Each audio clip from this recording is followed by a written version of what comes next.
নমস্কার বন্ধুরা, cook and চিল্লে সবাইকে স্বাগত জানাই।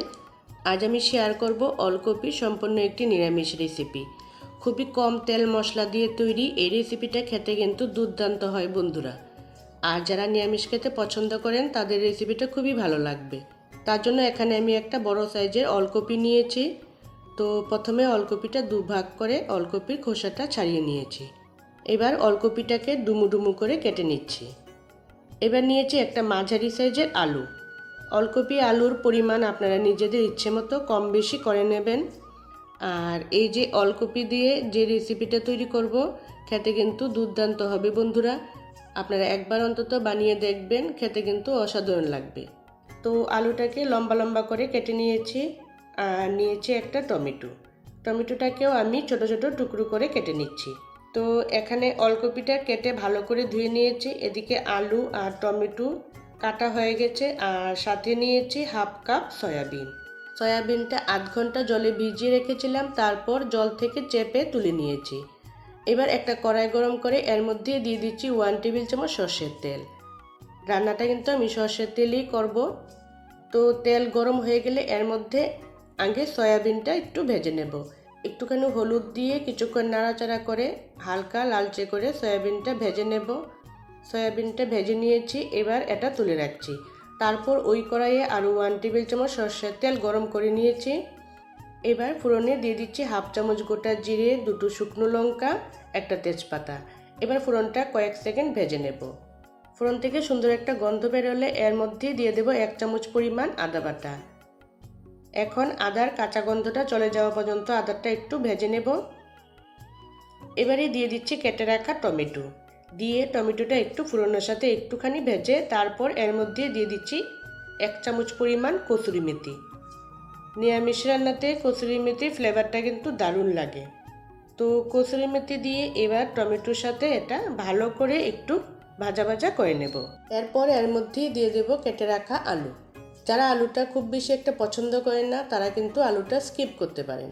আলুটা একটু নাড়াচাড়া করে এবারে দিয়ে দেব কেটে রাখা ওলকপি। অনেকে এই ওলকপিটা গরম জলে সেদ্ধ করে নিন, কিন্তু আমি যেভাবে রান্নাটা করছি এইভাবে একবার রান্না করে দেখুন বন্ধুরা, ওলকপির কিন্তু একটুকু গন্ধ লাগবে না। আর বন্ধুরা একবার এইভাবে রান্না করলে দেখবেন বারবার এইভাবেই খেতে চাইবেন।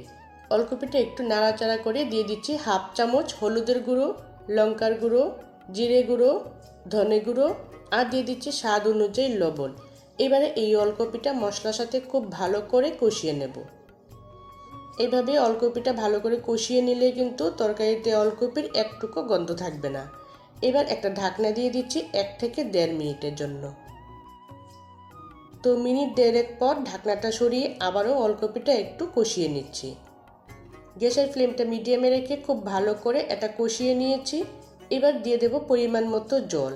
আপনারা যে যেমন ঝোল খেতে পছন্দ করেন সে অনুযায়ী ঝোলটা দিয়ে দেবেন। তবে বন্ধুরা নিরামিষ রান্নাতে ঝোলটা কিন্তু একটু কমিয়ে দিলেই খেতে ভালো লাগে। তো ঝোলটা দিয়ে নাড়াচাড়া করে এর মধ্যে ভেজে রাখা সয়াবিন দিয়ে দিচ্ছি। তারপর এটা ঢেকে 5 মিনিট রান্নাটা করে নেব, যাতে সব কিছু ভালো মতো সেদ্ধ হয়ে যায়। 5 মিনিট পর দেখুন বন্ধুরা ঝোলটা কিন্তু বেশ একটু কমে গেছে আর ওলকপি আর আলু ভালো মতো সেদ্ধ হয়ে গেছে। খুব বেশি একটা কিন্তু সময় লাগে না এই রান্নাটা করতে। আর যদি ওলকপিটা কচি থাকে তাহলে তো রান্নাটা যেমন কম সময়ে তৈরি হয়ে যায়, খেতেও কিন্তু ওলকপি ভীষণ ভালো লাগে। এবারে এর মধ্যে দিয়ে দেব 4-5টা চেরা কাঁচা লঙ্কা, অল্প একটু গরম মশলা আর অল্প একটু চিনি।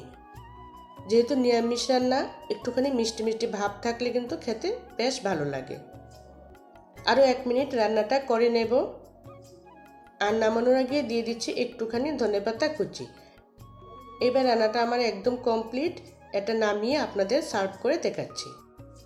একবার এইভাবে ওলকপি রান্না করে দেখুন বন্ধুরা, দেখবেন বাড়ির সবাই আঙ্গুল চেটে খাবে। আর এটা গরম গরম ভাত বা রুটি পরোটা সব কিছুর সাথেই দুর্দান্ত লাগে খেতে। একবার এইভাবে বাড়িতে ট্রাই করে তারপর আমাকে কমেন্টস করে জানাবেন যে রান্নাটা কেমন তৈরি হলো। যদি রান্নাটা ভালো লেগে থাকে বন্ধুরা লাইক কমেন্টস শেয়ার করবেন। আর চ্যানেলে নতুন হয়ে থাকলে চ্যানেলটা সাবস্ক্রাইব করে বেল আইকনে প্রেস করে দেবেন। আমি যখনই নতুন ভিডিও শেয়ার করব তখনই আপনাদের কাছে সঙ্গে সঙ্গে নোটিফিকেশন পৌঁছে যাবে। আজ এই অবধি শেষ পর্যন্ত ভিডিওটি দেখার জন্য সকলকে অসংখ্য ধন্যবাদ। সবাই ভালো থাকবেন, সুস্থ থাকবেন।